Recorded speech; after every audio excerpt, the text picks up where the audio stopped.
Hey guys, tonight we're slipping back way back into the slightly moldy, often grimy, but surprisingly lively world of the medieval tavern. The air is thick with wood smoke and the smell of boiled cabbage. Your boots squish through mud and, well, hopefully just mud, as you trudge down a rutted road toward a flickering orange glow in the distance. It's not a cozy cottage or a festival fire. It's a tavern, a roadside alehouse patched together from wattle and daub, sagging under the weight of a thatched roof and a few too many drunken pilgrims.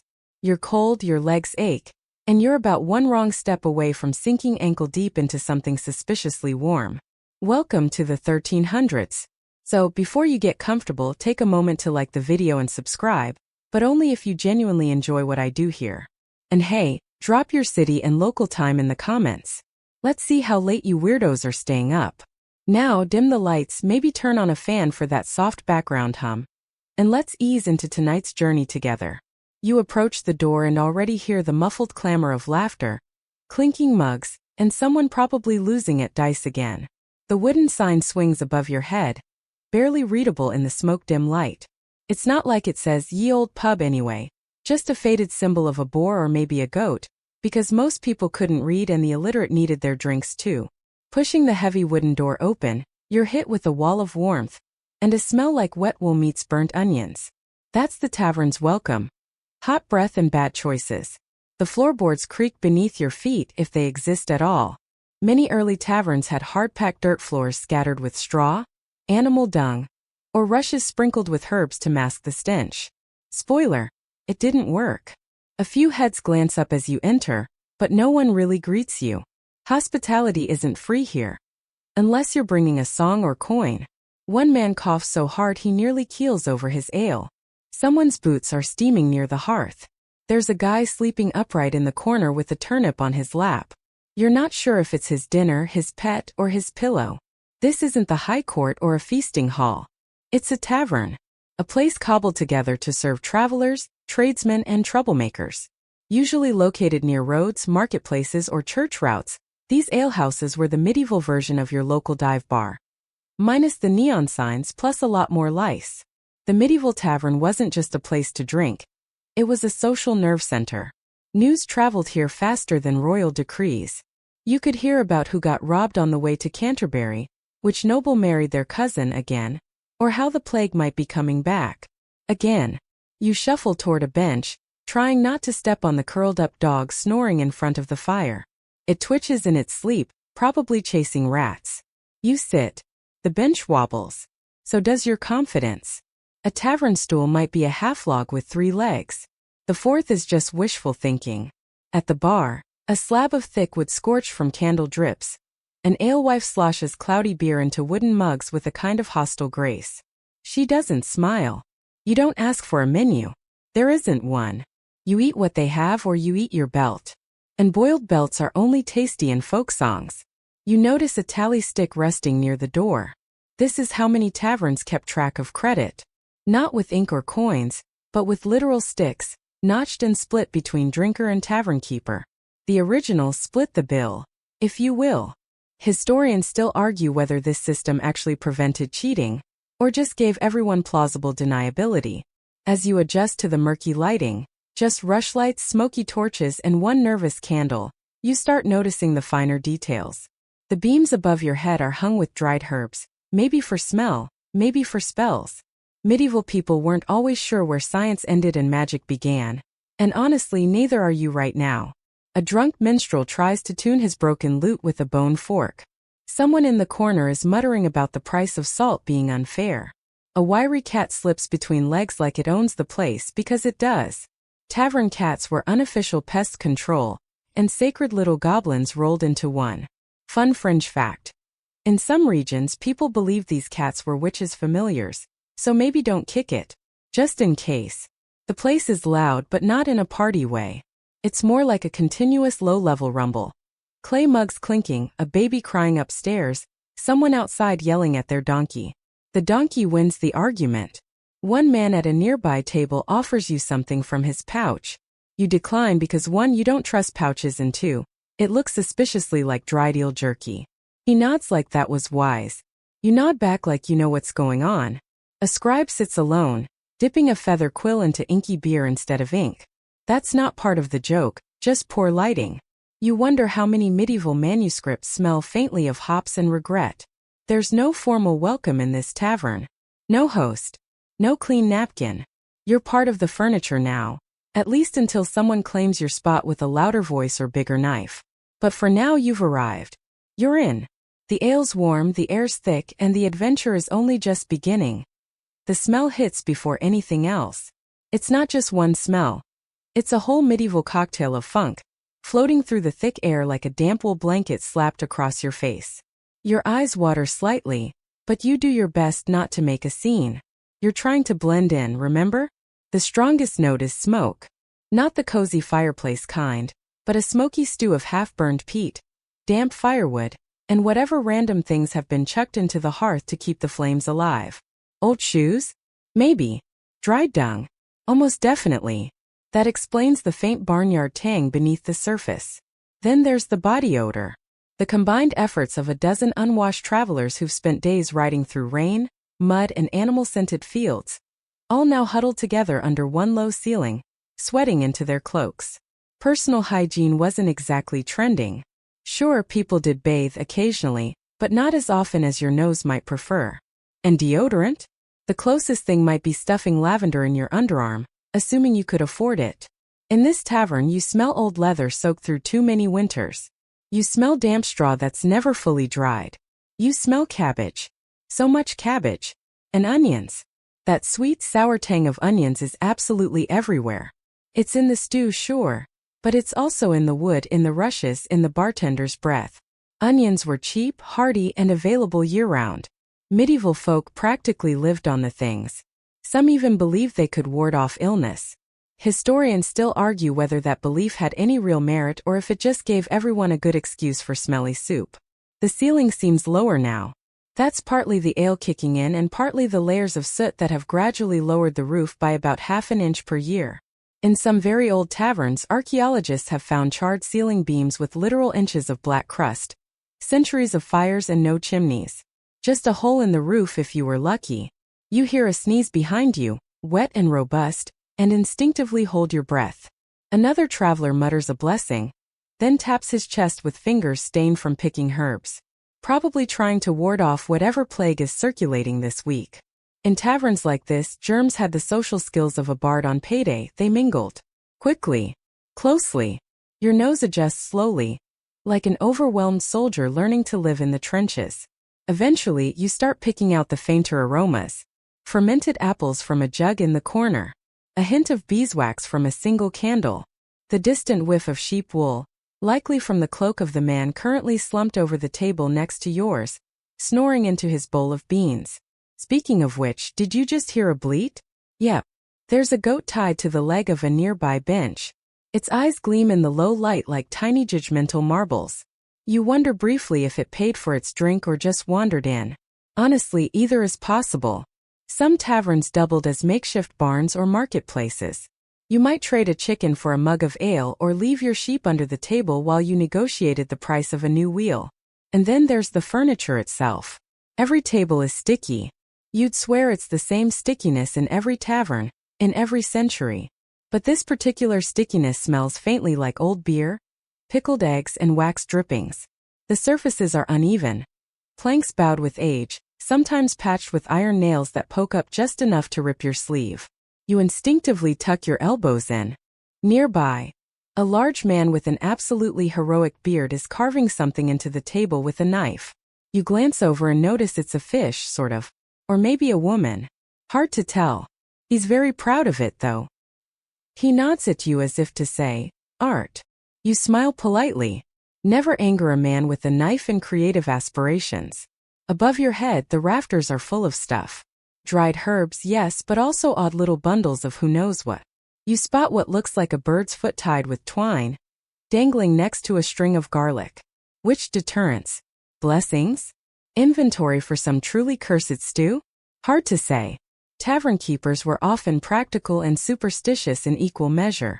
Some would hang herbs like tansy or wormwood to repel flies, or demons. Sometimes both. A woman sidles past you carrying a tray with a single tankard on it, balanced expertly despite the uneven floor.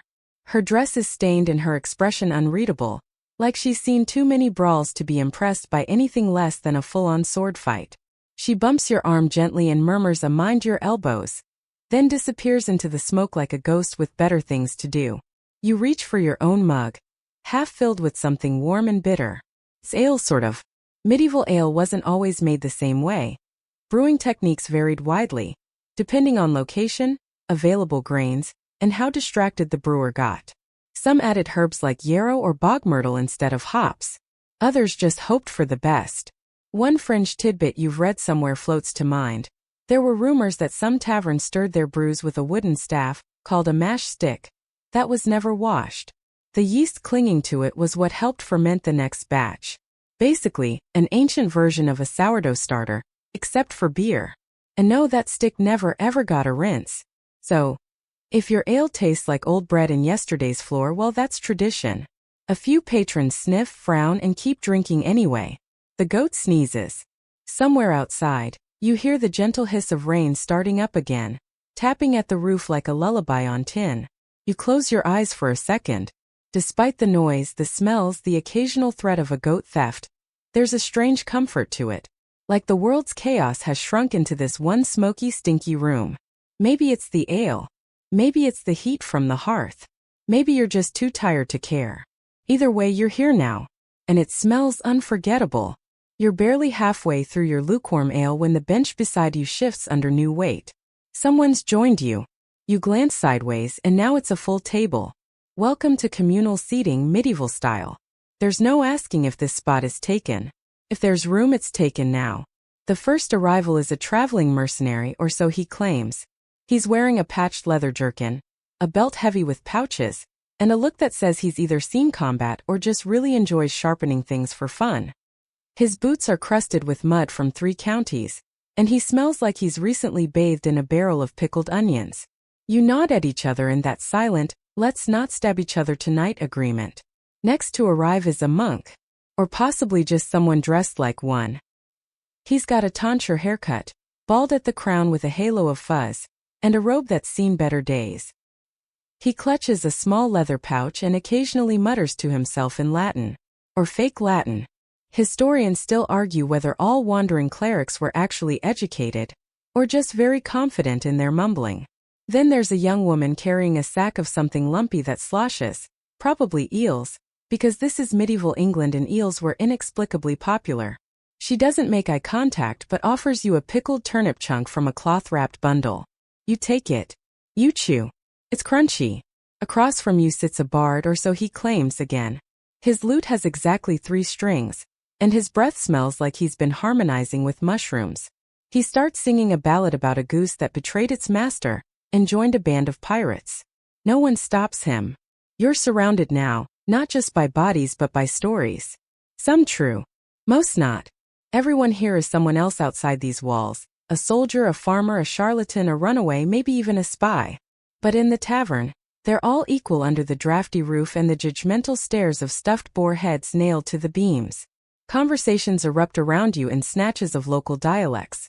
Middle English, Old French, occasional curses in Norse that have clung on since the last Viking visit. You pick up bits about a new toll road near Norwich, a cart accident involving a bishop and 3 ducks, and someone claiming to have seen a dragon near Salisbury. Fringe tidbit. Dragon often just meant a very big, very angry snake. The man next to you slams his mug down and shouts something about the cheese tax. Apparently it's outrageous. You weren't aware cheese was taxable. Turns out, in some towns it was. Along with ale, salt, and even windows. Yes, windows. The more you had, the more you paid. Luckily, this tavern has exactly 0 windows. Just a few gaps between the beams where wind whistles through like a nosy ghost. One man at another table is loudly recounting a battle he definitely fought in, complete with sound effects and suspiciously flexible dates. The monk nods politely, sips his thin beer, and occasionally interrupts with a fact about St. Cuthbert. The bard tries to rhyme something with boil, gives up, and changes the subject to his missing toe. No one asks which one. And still more people come and go. Some are peddlers with worn-out wares. One has a tray of wooden spoons and combs.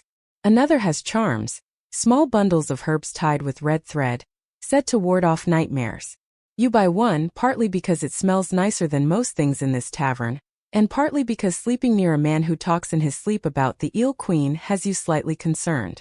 Then there's the pickpocket. Or perhaps he's just very clumsy. Either way, his hand brushes past your coin pouch twice, and the third time you catch his eye, he shrugs like worth a try. You secure your pouch under your cloak. He moves on to a drunk who won't notice until tomorrow. This whole room is a layered cake of social class. Rich merchants might wander in, flash some silver, and quickly regret it. Peasants mingle with travelers, clergy with rogues. In theory, class mattered a lot outside. Inside the tavern?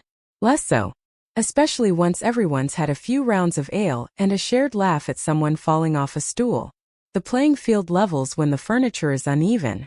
You notice the mercenary quietly tightening the strap on his sword. He's not unsheathing it, just checking. Just in case. Because here's the thing, violence isn't rare. Fights break out over spilled drinks, crooked dice, or someone insulting someone else's livestock. Sometimes the insults are accurate. That doesn't help. Even games can turn bloody. Dice games are most common, easy to carry, easy to cheat at. And there's always someone cheating. The monk might be pretending not to notice, but his fingers drum suspiciously in time with the throws. Every once in a while someone wanders in, then right back out. Either it's too loud, too full, or they spot someone they owe a favor or money. Or worse, they recognize the tavern cat, which once belonged to their ex. This cat holds grudges.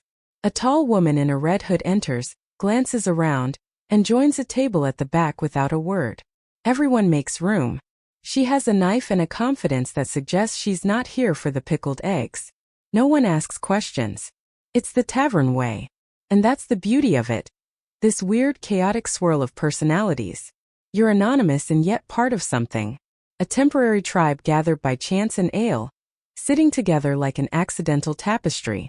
So here you are in a crowded, smelly, noisy medieval tavern, and somehow it's starting to feel comfortable. Familiar even. The fire crackles. The bard finally stops singing. The monk is asleep, using a hymn book as a pillow. You shift on the creaky bench and let the voices swirl around you. Tonight, this is your table. Your crew of strangers. Your tiny corner of a very strange, very human world. There's a sound, a kind of rhythmic thumping. And it's not someone falling off a stool this time. It's music. Sort of. You glance over and realize a few people have pushed tables aside, forming a vague, slightly sticky dance area in the center of the room. Someone's brought out a drum, a real one with goat hide stretched tight over a wooden frame, and they're beating it with open palms. It's not quite a rhythm you can follow. It skips. It stumbles. But it's undeniably music, and it's starting to wake up the tavern in a whole new way. A woman picks up a pipe, wooden maybe bone, and starts to play. The notes are high and piercing, like a bird yelling at you in Morse code. She's good though. The tune dances and so do the people. Slowly the chaos finds its beat. You watch as a barefoot man hops into the open space, twirling with arms stretched wide. He spins, stomps, then claps, half in time with the drum, half just to feel like he's doing something useful. Others join in. There's no choreography, no rules. It's part jig, part stampede, part impromptu chaos ballet. It smells like sweat and firewood and whatever just fell out of someone's boot. And yet, there's something joyful about it. This is entertainment, medieval style. There's no stage, no spotlight, no now featuring. Everyone's the show and anyone can join. No auditions necessary. Just enthusiasm and a tolerance for losing your footing. A woman with twigs in her hair laughs as she's spun by a man wearing half of a flour sack. They're terrible dancers. They know. They do not care. Neither does anyone else. There's a shared agreement in the room. This isn't for impressing. It's for feeling something. Moving something. Maybe forgetting something. Because here's the thing, life in the Middle Ages? Not exactly a never-ending carnival. Daily survival is its own full-time job. So when the opportunity to dance presents itself, people grab it with both hands and maybe one foot. And yes, historians still argue whether taverns truly allowed dancing regularly, or if it was more of a special event thing. Feast days, market nights, weddings. But some evidence suggests dancing just happened. Like yeast in the ale. Unscheduled, unregulated, occasionally regretted. You spot the bard again. He's not playing, just nodding like he taught everyone the moves and is now enjoying the chaos he's unleashed. Meanwhile, someone claps a tambourine that's missing half its jingles, and you swear the goat from earlier is bleeding in tune. Kind of. One quirky little detail? Some medieval folk believed that dancing could be contagious. Not emotionally, literally. Entire towns supposedly broke into spontaneous, uncontrollable dancing fits. Historians call it dancing mania. Strasbourg, 1518. Dozens of people dancing for days on end. No known cause. Exhaustion, hallucinations, social hysteria, take your pick. Makes TikTok trends look positively tame. Back in the tavern, the tempo picks up. People stomp harder. Feet slip on the straw-strewn floor. Someone twirls too aggressively and nearly takes out a bench. There are cheers, jeers, and one very loud hiccup. A man you hadn't noticed before stands up on a barrel and starts shouting verses. It might be a poem. It might be a shopping list. He forgets halfway through and just starts reciting livestock prices. The laughter is loud now. Full-bodied, chest-shaking, head thrown back kind of laughter. You haven't heard this much noise in hours, possibly days. It washes over you like a tide, full of heat and shared breath and something much older than any of this furniture. Something human. And as you watch, you realize something else. This isn't just celebration. It's communication. Dance, music, jokes, even drunken rhymes. They're all ways to talk without speaking plainly. In a world where most people couldn't read or write and formal speech could get you into trouble, especially if you said the wrong thing to a noble, this kind of expression was crucial. A dance can say, I'm here. I'm alive. I'm not afraid of looking stupid. I'm with you. Even if tomorrow you ride off to war, or back to your field, or off to the gallows, you'd be surprised how many executions followed a tavern night. For now, you dance. And so you do. Someone grabs your hand, possibly the flour sack guy, hard to tell in this light, and pulls you into the spinning ring. Your feet slide. Your knee cracks ominously. You nearly knock over the eel woman. She gives you a thumbs up. You keep going. You stomp in time. You swing around. You try not to step on the goat. You fail. The music peaks. A final trill from the pipe. One last echo from the drum. A cheer. Then silence, like the breath held right before you sneeze. The moment shimmers, then collapses back into clinking mugs and the sound of someone dropping a spoon into the fire. Everyone stumbles back to their places, flushed and wheezing. The monk mutters something about vanity. The bard raises a cup to the art of controlled flailing. A man in the corner just burps and lies down. Your heart pounds. Your cheeks are warm. You sit again and take a long sip from your probably no longer yours mug. And then, because this is medieval social media, someone starts a story about what really happened during the dance. How two people fell in love.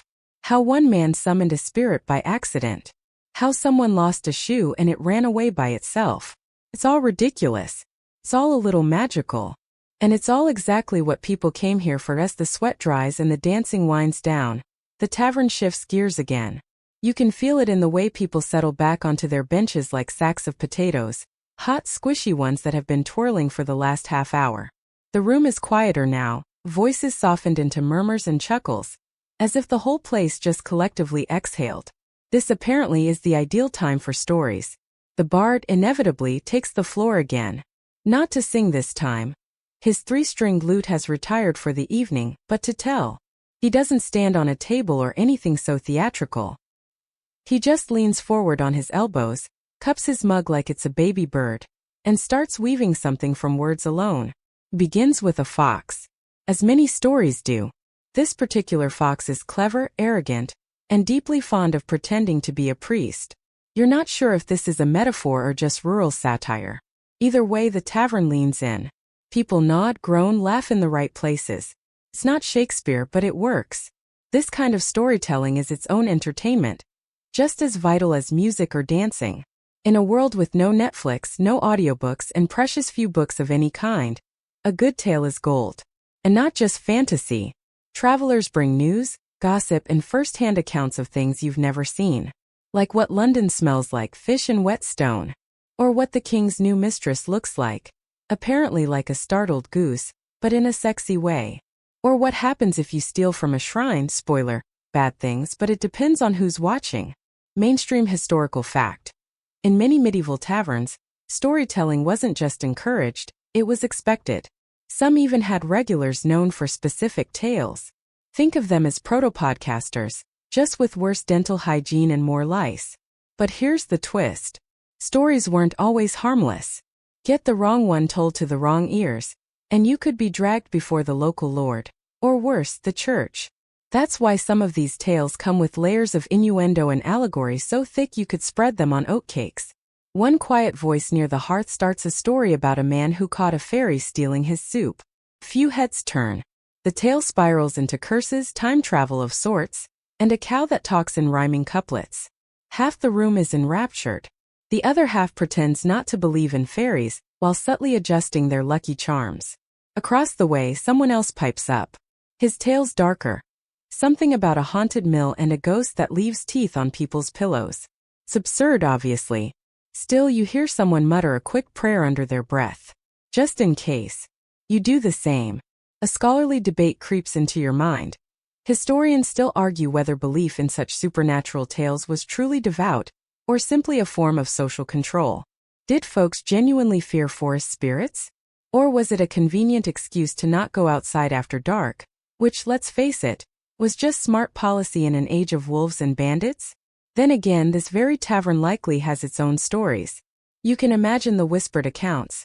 The time lightning hit the chimney and every jug in the building shattered. Or when a traveler arrived in the dead of night with gold teeth and no shadow. You glance toward the hearth. It does look suspiciously warm for a place with no visible fuel. Someone leans toward you and begins a tale in a voice so low, it makes your spine itch. It's about a barrel of ale that cursed whoever drank it. Each victim dreamt of drowning in barley fields, their mouths full of grain, their eyes wide open. You laugh politely, but you also take a moment to glance at your mug. This, you realize, is what keeps people coming back. This mixture of mystery and warmth, laughter and fear, truth and total nonsense. You've stumbled into an oral tradition older than writing. A kind of theater where the actors are drunk and the script is made up on the spot. Quirky tidbit. There are documented medieval laws against tavern tales that insulted nobility. Yes, some local lords had spies in the taverns to make sure no one was telling tales that made them look bad. Because nothing hurts like a bad punchline with your name in it. But here tonight, in this wooden bubble of flickering candlelight and spilled stew, you're safe. Stories fly like arrows but never land in malice. It's a kind of communion, no wafers or wine required. The monk is awake now, blinking slowly. He offers his own tale and surprisingly, it's a dirty joke about a bishop, a sheep and a slippery hill. Everyone howls. Even the goat bleats, possibly in disapproval, maybe in recognition. And as the night deepens, so do the stories. Some become confessions. A man quietly admits he saw a woman steal a loaf of bread and let her go. Another says he found a Roman coin in his field and buried it again, too afraid to keep it. A third claims to have met death once. He says she was kind and smelled like wet leaves. Some of these tales are fiction. Others aren't. But in this setting, truth is relative and sometimes unnecessary. What matters is that someone's talking and someone's listening. You find yourself joining in. You share a story you heard once, about a knight who fell in love with a painting, only to learn it was a warning from a ghost. The details are fuzzy and you embellish freely. The room doesn't care. You've passed the test. Because here, in the belly of a medieval tavern, storytelling isn't about accuracy. It's about belonging. The fire is lower now, barely more than a red glow, and the flickering shadows have grown longer, stretched thin like lazy cats across the warped walls. The air is heavy, smoke, sweat, and something faintly like onions that have seen better days. You blink slowly, limbs heavy from too much stew and not enough distance between you and the goat that now thinks you're part of the furniture. You'd think the tavern would be winding down. But no. Because now it's gambling time. A slap echoes across a table. A hand landing hard next to a scattering of small misshapen dice. Crude little things, carved from bone or wood. The edges rounded and the numbers barely legible. There's a cheer, then a groan, and a very creative curse involving someone's grandmother and a moldy boot. The crowd thickens, ale sloshes and coins clink with the seductive ring of temptation. You're pulled in, not literally, though it's a close call when someone stumbles backward, but by the mood. This is the medieval version of Vegas, minus the neon and with more rats. Gambling wasn't just a pastime in taverns. It was a full-blown addiction. Everyone did it. Peasants, tradesmen, soldiers, even clergy, despite the church's disapproving glare. Mainstream historical fact? In 1190, King Richard I, yes, that Richard the Lionheart, actually tried to regulate gambling during the Crusades. Soldiers could only lose up to 20 shillings. Officers, no limit. Classic. Someone pulls out a tattered piece of cloth. It's a rudimentary board game. Maybe 9 Men's Morris or a proto-version of backgammon. It's hard to tell. The rules are vague, seem to change depending on who's winning, and involve a lot of aggressive pointing. You watch as a boy no older than 12 bets what looks like a chicken feather. The man across from him ups the ante with half a button and a piece of cheese so old it's grown a philosophy degree. The stakes? Bragging rights and whatever they're calling that weird meat pie in the corner. Games vary wildly. There's dice, of course, but also simple card games. Not the full 52-deck suits we use now, but rudimentary ones, hand-painted if you're lucky. Some involve coins flipped or slid across the table. Others require cups, guessing, or just good old-fashioned deception. Bluffing? Alive and well in the 1300s. And as now, the best bluffers often smelled faintly of onions. There's even a whisper of darker games. Not just for coins but for favors, for secrets, and in some taverns, so they say, for lives. You glance toward a cloaked figure in the corner. No one speaks to him. His dice are bone white and perfectly shaped. No one cheers when he wins. They just nod or leave. A quirky tidbit? Some people believe that dice could be cursed. That luck wasn't just random. It could be stolen, transferred, or bound. There were dice made from human knuckle bones, hence throwing bones, and tales of ones that always rolled a 6 for a price. Usually your soul. Or at least your dignity. And yet everyone plays. Because in a world where fortunes shift with the harvest and a single bad winter can flatten your future, chance is something you want to believe in. If fate is already running the show, might as well roll with it, literally. You join a game. Not out of greed, but out of curiosity. Also, someone hands you dice and yells, "You're up!" before you can object. The dice are warm. Possibly from being held, possibly from the fire, possibly from someone's armpit. You try not to think too hard. You shake, roll, and success. 2 mismatched pips and a dented side. The table erupts into groans and laughter. Apparently you've won. Or lost. You're not sure. The rules are now completely theoretical. Someone slaps your back. Another offers you something to chew that looks like a walnut but tastes like despair. Still you chew. Feels right. It's part of the ritual. And speaking of rituals, there's a moment, brief but unmistakable, where things feel tense. A man accuses another of cheating. The room goes quiet. Not silent but still. Someone stands. Hands drift toward daggers. You realize how quickly this jovial game can tip into violence.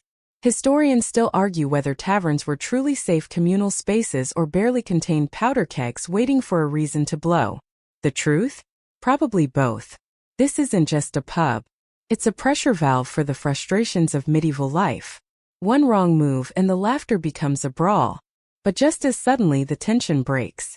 The accused offers his opponent a drink. They toast. Everyone cheers, relieved and slightly disappointed. Fight would have been a good story. You exhale. And then you notice something else. The stakes aren't always visible. While some people gamble with objects, coins, feathers, buttons, others are wagering reputation. If you cheat and get caught, you're done. Not just for the night, but maybe in the whole village. People remember. Especially in a world where your social currency is your currency. There's one old man at the edge of the game. He never plays. Just watches. People nod when they pass him. You suspect he used to play and used to win. Or lose. Either way, his dice days are over. But his presence commands respect. And just like that, another round begins. The noise returns. Laughter, swearing, cheering. Someone sings a gambling song with lyrics that probably don't rhyme in any known dialect. But the rhythm is catchy. You hum along. You've stopped checking the door. Or the time. Or wondering whether this is all historically accurate. For the record, most of it is, except maybe the goat. He seems like a bonus feature. Because the thing about a medieval tavern isn't just the ale or the stew or even the dancing. It's the risk. Not just on the table but in being here. Saying the wrong thing, gambling too much, trusting too far, that's the real game. And every night is a new round. So you roll again. And again. And somewhere between tosses you realize you're not playing for winnings anymore. You're playing to belong. At this point you're full of stew, your fingers are sticky with ale residue, and you've probably inhaled enough smoke to qualify as a smoked ham. You're sure the night must be ending soon. But of course nope. The tavern has yet another trick up its dusty sleeve. Politics. And not the senator filibuster in robes kind. No. This is politics as it exists on the ground, where gossip blends with strategy, favors are traded under the table, and alliances are forged with a mug in one hand and a blade in the other. Tavern talk isn't just tavern talk. It's where plans are born, grudges are whispered, and revolts occasionally begin. You shift your weight to a bench near the rear wall. A group of men, old or worn, are hunched around a single candle. Their voices are low but intense. Words like tax, grain, and tollgate come up with eyebrow-raising frequency. A younger man listens, nodding slowly. You get the feeling he's being groomed. Not for romance but for rebellion. Mainstream historical fact? Taverns were known gathering places for political dissent. From peasant uprisings to anti-royal scheming, many key events in medieval Europe started over a round of drinks and a shared grumble. Think of it as medieval LinkedIn but with more spitting. You start to notice how things are phrased. No one says the Lord is greedy. They say, His Lordship must be very hungry these days. No one says we should take up arms. Instead, it would be nice if someone finally reminded the taxman that we have pitchforks too. Layers of code, sarcasm and plausible deniability, all swirling around like dregs in a cup. One man with a voice like gravel speaks softly about a neighbor whose farm was seized for failing to pay church tithes. There's silence for a beat. Then a quiet suggestion. Perhaps the bishop's steward should find his own roof mysteriously leaking, or maybe his chickens forget how to lay. A quirky tidbit? In certain regions, particularly 14th century Flanders and northern Italy, taverns were so notorious for seditious planning that town officials planted eavesdroppers, spies who pretended to be drunk, but were really scribes collecting names for the next round of public punishments. That random sleepy guy in the corner might not be so harmless after all. You sip your drink a little more carefully. Over at another table, there's a different kind of politicking happening. Two women, one of them clearly a merchant's wife by the cut of her gown, are bartering gossip like coins. Who's sleeping where, who's in debt to whom, which marriage is hanging by a thread made of goat hair and resentment. It sounds like idle chatter, but it's more strategic than it looks. In a society where formal power is male-dominated, informal power is its own currency, and taverns are marketplaces for it. Historians still argue whether medieval women had any real agency in public life, or whether all influence was exercised through husbands and sons. The answer, as usual, seems to be yes, but sideways. Here tonight you can see that sideways influence working in real time. Near the hearth the monk reappears. He's nursing what might be his 7th mug of weak ale, and offers a slurred but strangely lucid sermon about how divine justice often starts with men taking action. Like you lot. He hiccups at the older men by the wall. It's unclear if this is a blessing or a dangerous nudge. Either way they nod solemnly. You can't help but think. This place is buzzing with intent. No one's outright declaring a rebellion, but there's a shared knowingness in the air. A little like the pause before thunder, or before a pie hits someone in the face. Then there's the patron who works as a town messenger. He's clearly drunk and accidentally lets slip that next week's royal caravan will pass near the western road, unguarded, just for one night. The table grows still. He blinks slowly, then mutters something about going outside to find his shoe. No one follows him. But you hear a flurry of whispers as soon as the door creaks shut. This kind of talk could mean nothing, or it could mean everything. And that's the dangerous fun of medieval tavern politics. It's all blurred. Is this just bluster? Drunken fantasy? Or the early sketches of actual insurrection? You're reminded of the Peasants' Revolt of 1381, when fed-up farmers and tradespeople marched on London, fueled by anger at taxes and corrupt officials. That uprising may have been coordinated through countless conversations just like the one unfolding a few feet from you. Someone jots something on parchment. Another scratches a crude map into the tabletop using a knife tip. A third checks the door. Not paranoid, just careful. You suddenly understand why these meetings happen here. A tavern is loud, distracting, perfect cover for quiet plotting. Plus, who's going to suspect the guy playing dice or the lady mopping stew from her chin to be planning a minor revolution? And yet they might be. You shift again subtly. Try not to look too interested. But it's hard not to feel the pull. The gravity of something important taking shape beneath the clatter of mugs, and the giggling of someone who just tripped over a chamber pot. You feel like you're inside a secret. And that's what taverns did best. Cloak the serious with the silly. Wrap ideas in laughter, and seed dissent in everyday complaint. The cook's bread is dry, the ale's too sour, and oh by the way, maybe the Lord's guard tower should mysteriously collapse during the next storm. Just a thought. You lean back and smile. Not because you agree with any particular sentiment, but because, for once, you're in the room where it happens. You're not sure how long you've been here now. Hours? Days? You feel like you've aged 10 years and lost 3 of them waiting in line for the latrine. The room has thinned a little, the air is heavier, and your ears ring with the kind of soft buzzing that only comes after prolonged exposure to badly tuned lutes and 30 people shouting at once. But as the political murmurs settle into memory and the dice cool from their frenzied rolling, another spectacle begins to unfold. And you really weren't ready for this one, because now it's time for the entertainment. A man leaps onto a wobbly table, holding what might be a tambourine or might be the lid of a cooking pot. He announces, loudly and with great confidence, that he is tonight's official balladeer, keeper of lore, and possibly the illegitimate son of Merlin. Everyone claps.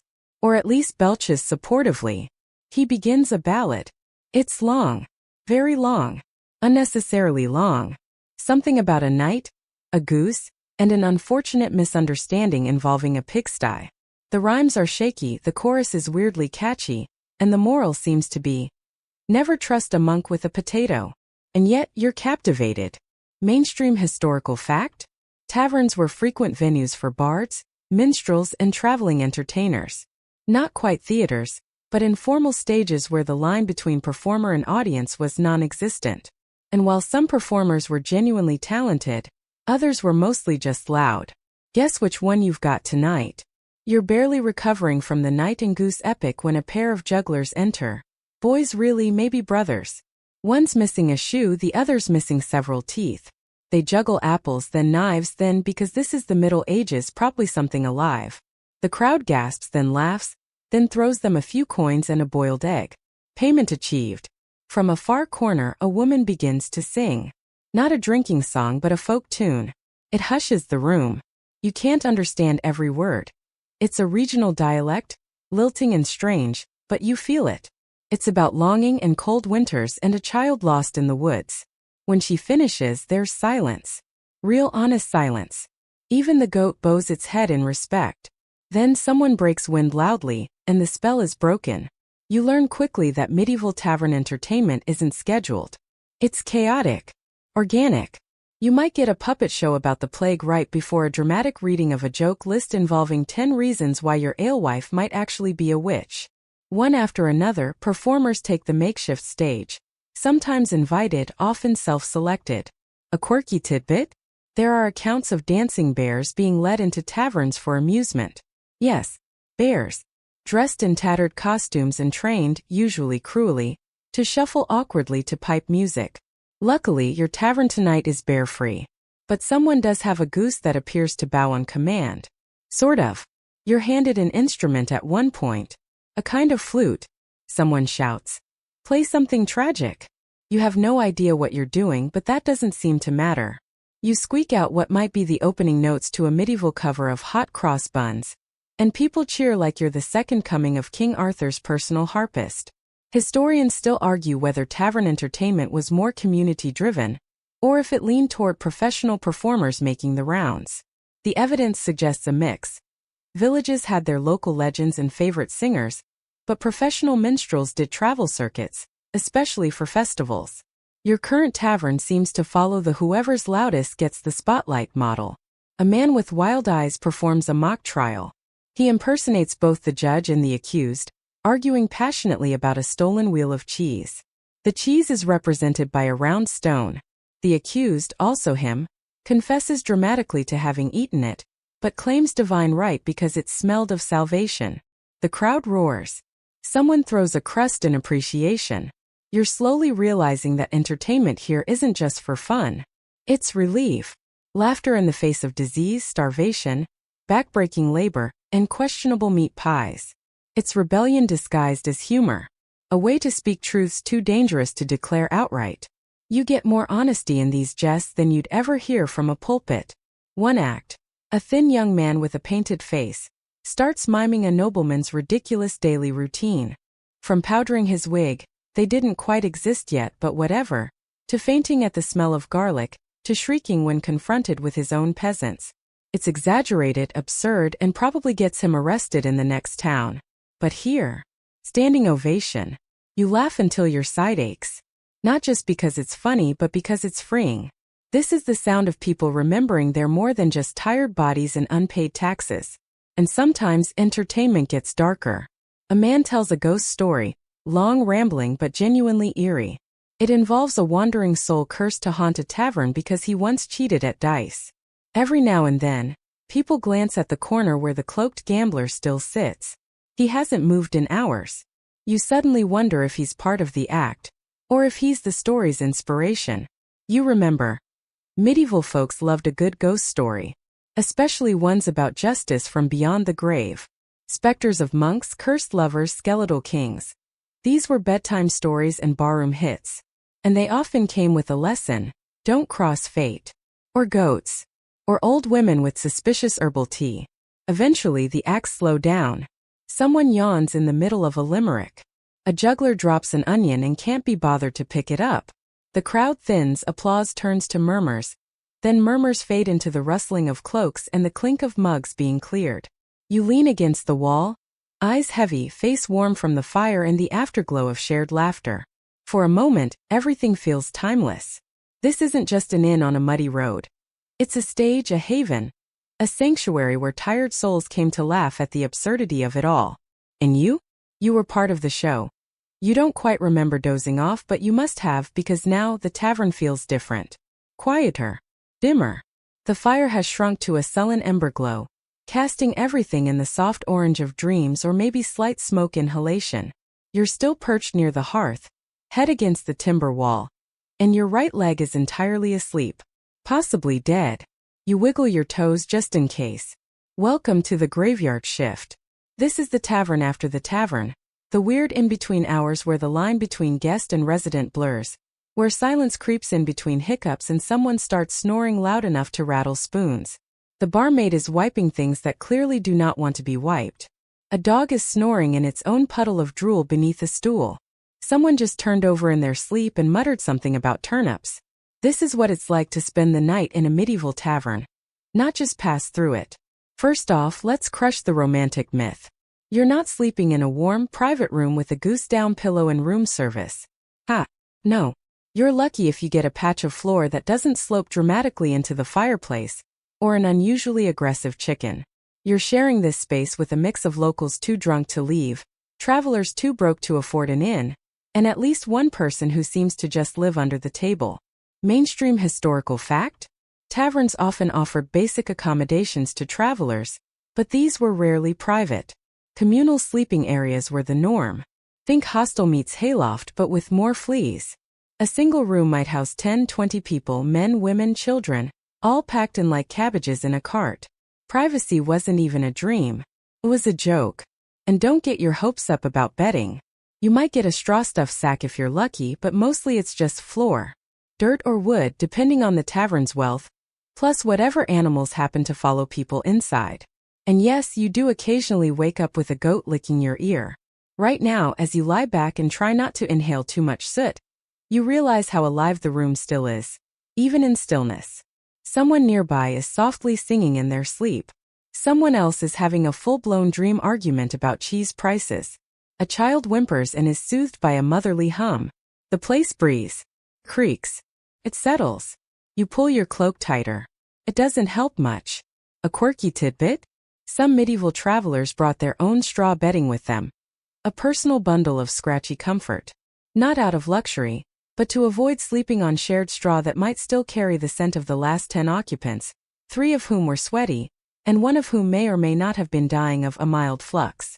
You consider how smart that idea is, even as your head rests on your bundled-up tunic. Historians still argue whether taverns really welcomed overnight stays for anyone who asked, or if it was more commonly restricted to known locals and paying guests. The truth likely varied by region and era. Some taverns had informal rules, others had none at all. Your current host seems to operate on the, if you're not actively vomiting, you can stay policy. You try to sleep, you really do. But there's always something. A mouse scurrying over your foot. The drunk in the corner who keeps muttering, "Marjorie, I will get the duck this time." The low whistle of wind through badly sealed shutters. And then there's the snoring. Oh, the snoring. Like a bear gargling pebbles while someone plays the bagpipes. Poorly. Eventually the world dulls around the edges. Your thoughts slow. Even the tavern seems to sigh and settle, like a beast folding itself to rest. The fire cracks one last time. Someone farts gently, almost politely. And then for a precious fleeting while you sleep. You're woken hours later by the clatter of feet and the clang of a pot. The tavern owner is up. So is the goat. Morning routines begin with little ceremony. Slop buckets are emptied, ashes are stirred, and water is heated in battered kettles. No one greets the dawn with a cheerful good morning.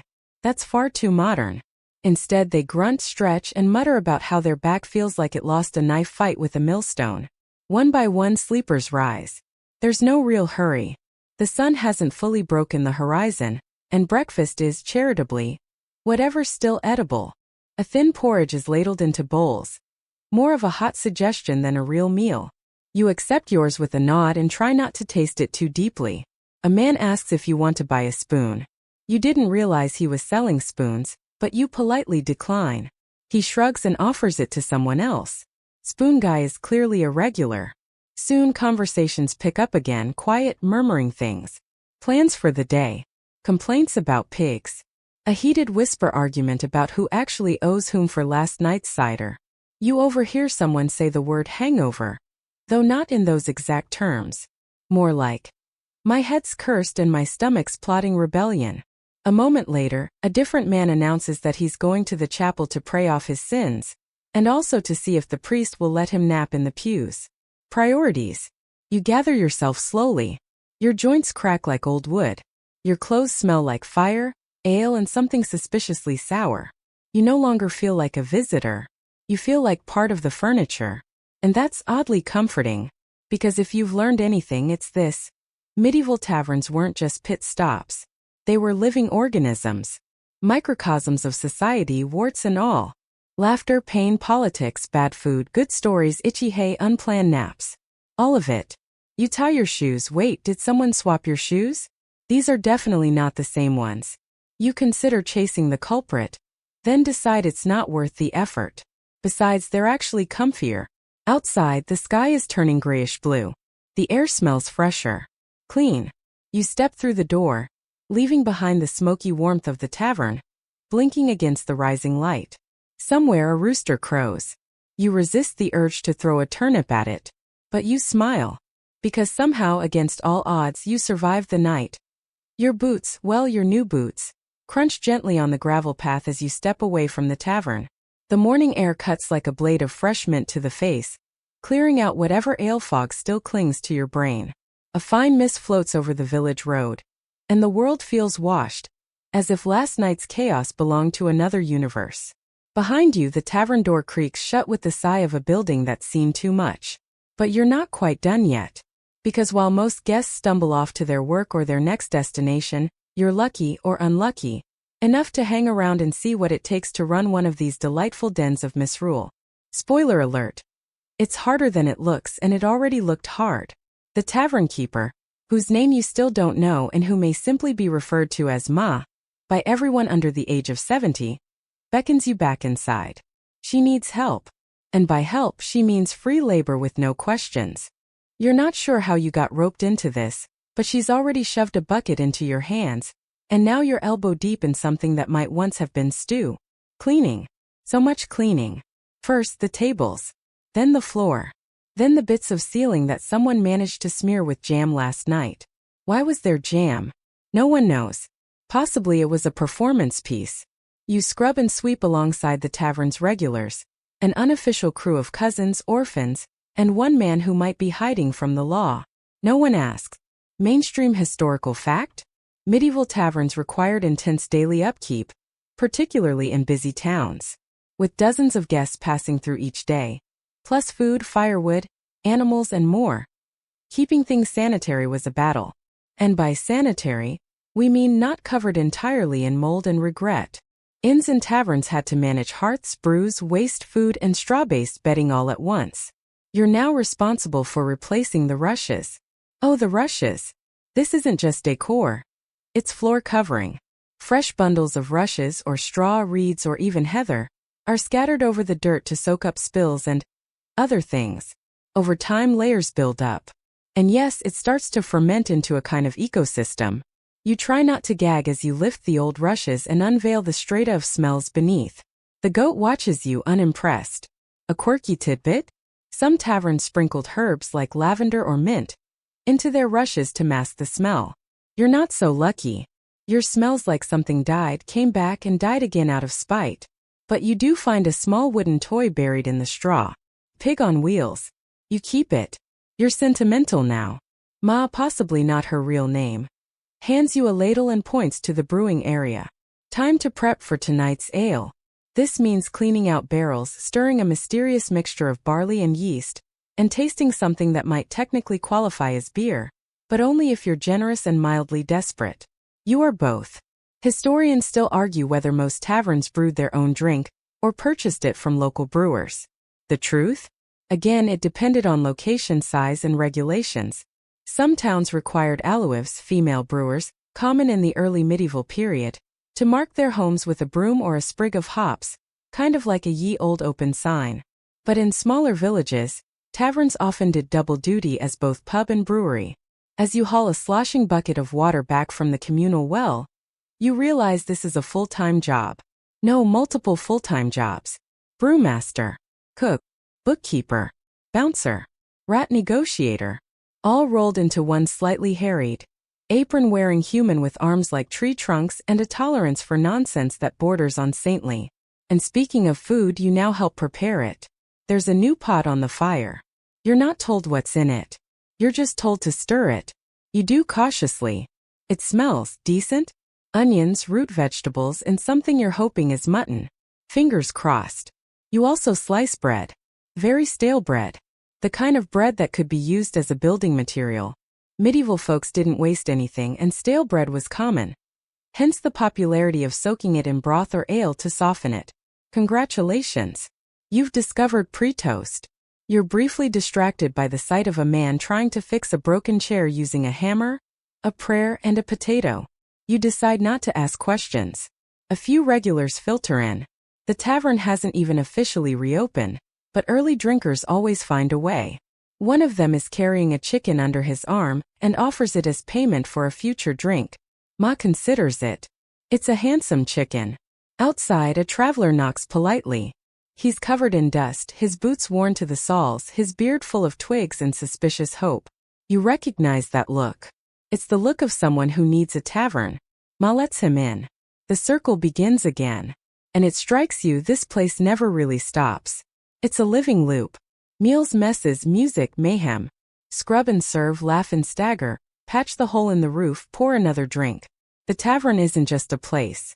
It's a rhythm. A heartbeat. Someone hands you a mug. Not ale this time, just warm cider. You sip it by the hearth, now clean again. The coals glow faintly like old memories. The scent of wood smoke clings to everything, including you. But somehow it's not unpleasant anymore. It smells like comfort. You watch the room slowly fill again. A man begins to tune his lute. Someone starts sweeping already dirty rushes. A pot is stirred. Dice are fetched. The fire is fed. The goat reclaims its spot. You realize something else too. In all its noisy, filthy, unpredictable glory, this tavern gave you something you didn't expect. Belonging. You arrived a stranger. You leave, well, you probably won't leave. Not yet. Because once the sun dips low again, and laughter rises with the smoke, you'll want to be there. You've seen the midnight crowd and the morning grind. You've tasted the ale and danced with the madness. You've slept in the straw and scrubbed the cauldron.